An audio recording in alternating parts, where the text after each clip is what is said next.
I think for a while, the gilt development was kind of a forgotten piece of the sow system. And I think it is our greatest potential for improvements in sow reproduction and lifetime performance. And we really need to start paying more attention there. And Swine It. It's time for a new era of communication in the swine industry. One that you can get the latest updates while commuting or driving to farms. Here you will have the brightest minds of the global swine industry in your pocket. Hey everyone, so today's episode will cover back to the basics in pure development with Dr. Kara Stewart. She covers a lot of ground from boar exposure to optimal weight, age, number of estrus at first breeding, acclimation to the breeding crate, out of feed events, space requirements, and number of gilts per pen. And then finally, we ask the question, have gilt development units and gilt research been forgotten? So with that, enjoy the episode and have a great day. Swine It podcast is only possible with the support of forward-looking and innovative sponsors like 𝐷𝑒SEO provides programs and services to help producers achieve their targets in a high-quality, safe, and sustainable way. NutriQuest, experts serving producers and delivering breakthrough solutions. Genesis, the first power in genetics. Zinpro, essential trace minerals, exceptional performance. Every Pig, a simple yet powerful pig health and production management tool. Gestal, always one step ahead in swine feeding. Welcome to Swine It Podcast. My name is Márcio Gonçalves, your host for today's episode. This episode's sponsor highlight is about Zinpro. Since 1971, Zinpro Corporation has focused on one thing: trace mineral nutrition. As the most research-proven organic feed trace mineral products in the industry, Zinpro Performance Minerals deliver performance and profitability to swine operations around the globe. To know more, go to zinpro.com. Hello everyone. Today we have Dr. Kara Stewart on the topic of back to the basics in gilt development. How are you, Dr. Kara?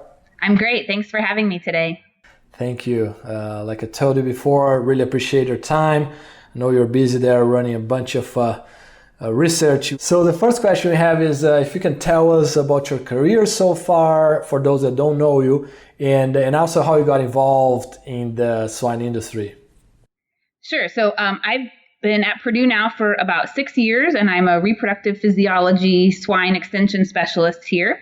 So my appointment is majority extension and teaching, and at Purdue, they define extension as also an applied research program.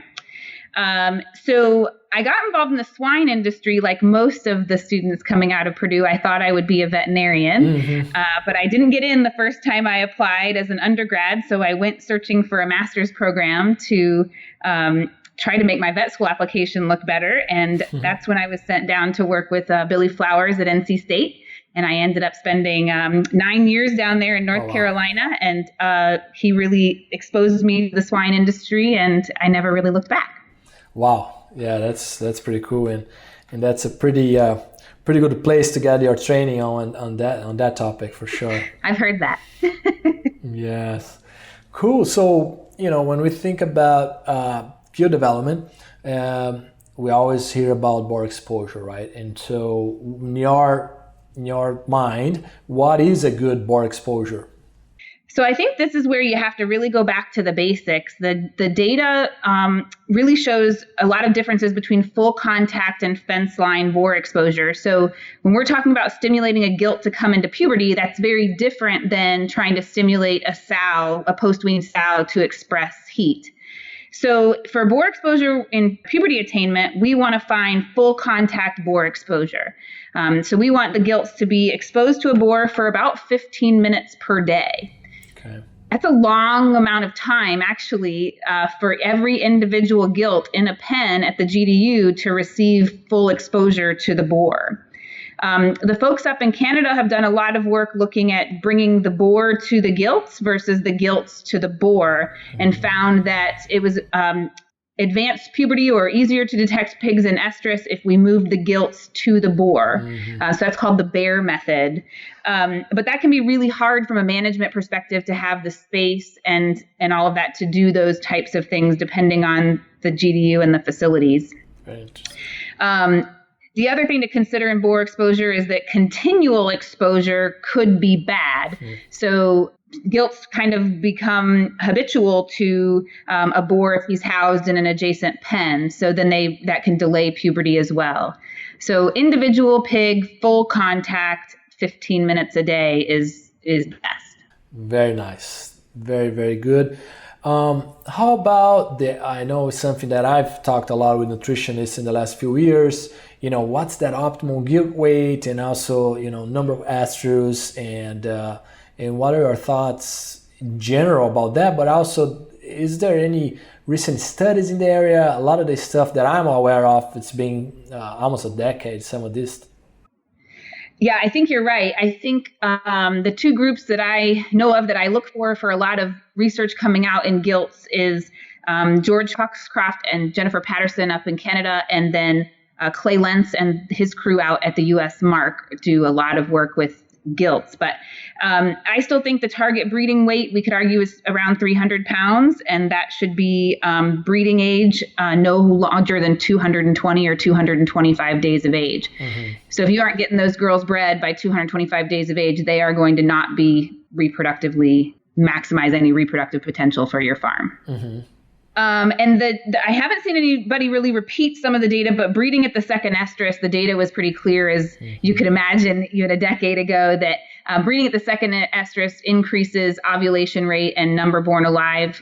So it's worthwhile to skip a heat, document a heat, and breed at the second estrus or third estrus.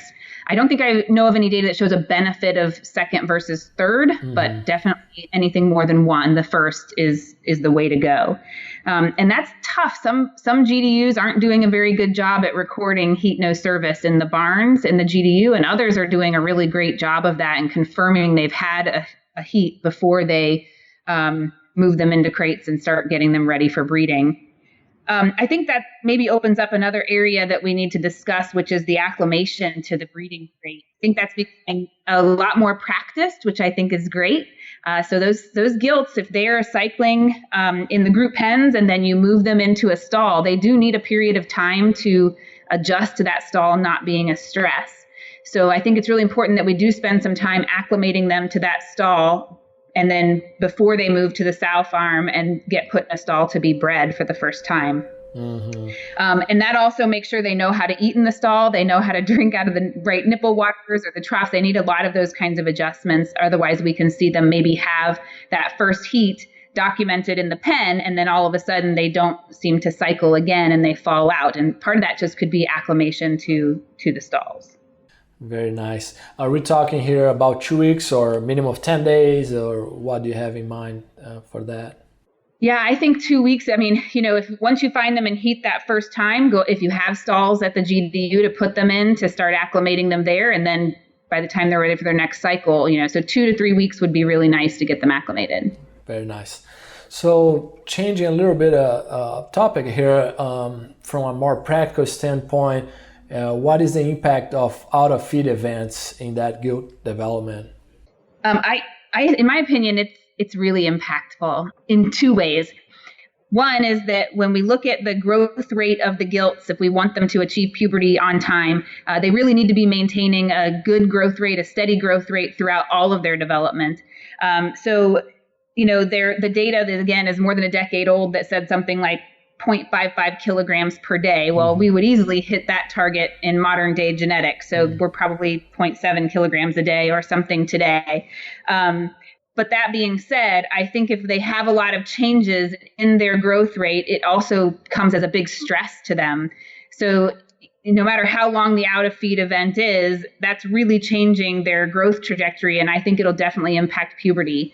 And we've actually had a couple research trials on commercial GDUs where we had some documented out of feed events, and we ultrasounded ovaries on those gilts when they should be pubertal. And we found that barns that had out of feed events were completely delayed in puberty. So my experience with it has been, it's pretty impactful. And I think it changes their growth trajectory, as well as probably is a huge stress to them, which all of that will delay puberty. That makes total sense. Yeah, not very different from regular finishing pigs, right? That's right. We want to make sure we avoid that. No, makes sense. How about the space requirements for the gilts, Kara? So again, you go back to some kind of older data, but I think, they looked at 12 square feet per gilt during development. And maybe it's more important for us to think about stocking density as well as the actual space requirement for the gilt. Some older data, again, looking at group sizes between 10 and 30 seemed to be pretty ideal, but over 30 could have delayed puberty, but that could be space requirement or stocking density. So I haven't seen a lot of recent things, but I can tell you I've been on some GDUs that have some pretty crowded pens. And a lot of times they even have maybe a vasectomized boar living in there with the gilts full time.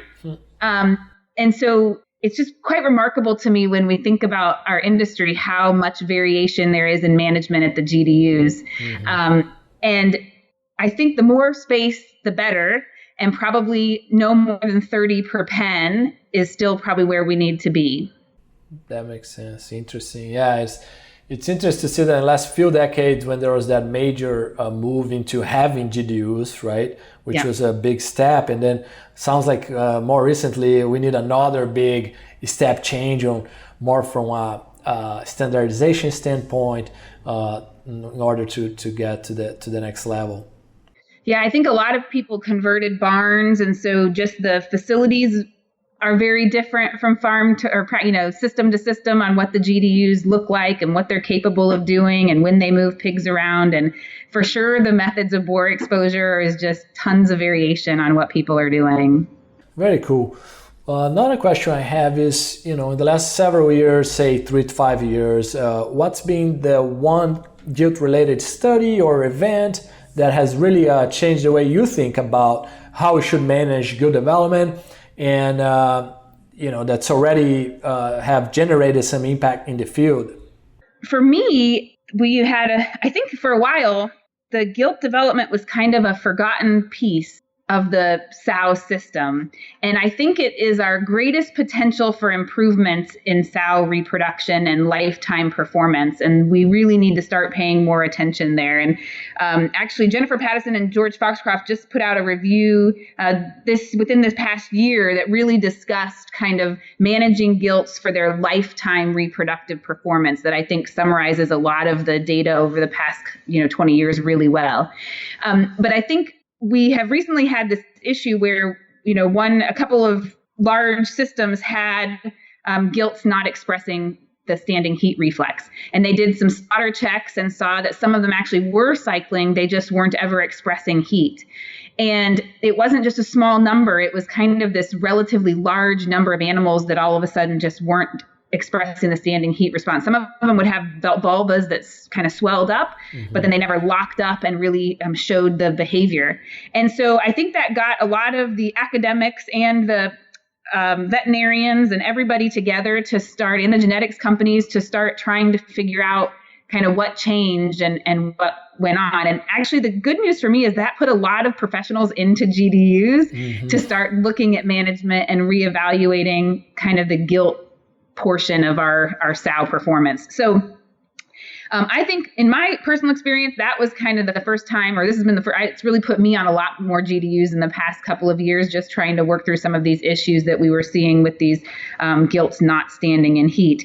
And some good research is starting to come out of that. And I think that that's going to kind of get us geared up to start maybe putting some more research dollars into kind of focusing on it. Because I think like I said, we have just a lot of potential there to make good improvement in sow productivity by focusing back on the development of the gilts. And really the development of the gilts begins at birth, maybe even in utero. So, looking at season of birth and where the mother's stress can, they've already shown that stress during gestation can alter the ovarian characteristics. I mean, you can go all the way back to in utero development, and that's when gilt development really starts, not just in the finishing phase at the GDU. So I still think we've got a lot to learn and a lot more maybe consistency or research to do on methods for optimizing puberty attainment in those gilts. Interesting. Have you seen, I remember seeing a study, I believe it was from NC State, on the one on winning age of the gilts. And I think I saw a few multiplication farms going to a little older age, a few days older. Have you seen that, or that has not happened very consistently? I think I have seen a few farms start to go to a little bit of an older weaning age. There's, I think, a survival piece to that of the piglets if they have a little bit of a longer time to nurse and grow before they start the transition diet in the nursery. So we have seen some increases in lactation lengths across the country for sure. Very nice. Anything else on the topic of gilt development, Dr. Stewart, before we move to the 3 questions we ask every guest? No, you can go ahead. Genesis is the largest independent producer of high health registered purebred swine in the globe, having over 80% of all registered purebred breeding stock in Canada. The Genesis genetic program uses genomic selection strategies focused on productivity, faster growth, efficiency, high yield, and meat quality. To know more, go to genesis.com. GENESUS.com.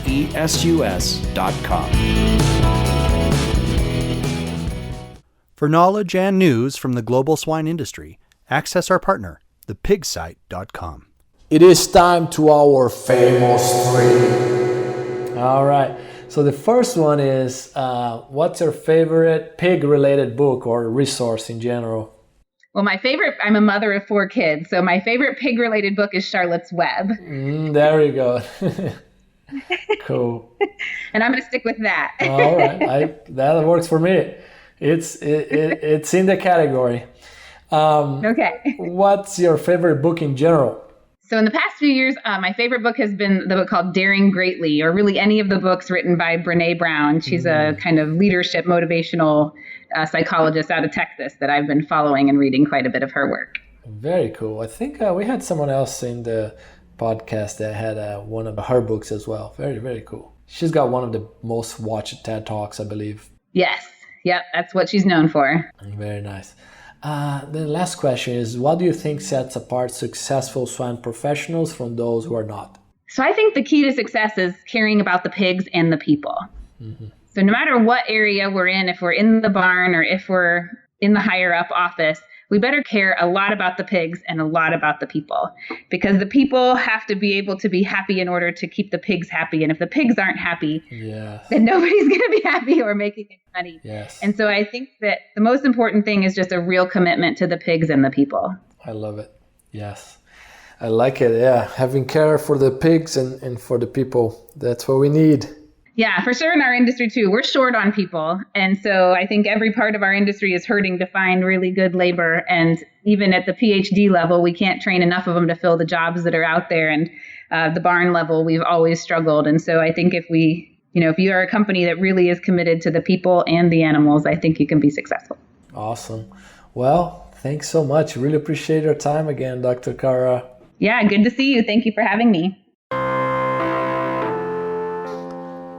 Hey everyone, please share our episodes with as many people as you can so we can continue to impact the life of swine professionals from around the globe with the wisdom of our great guests.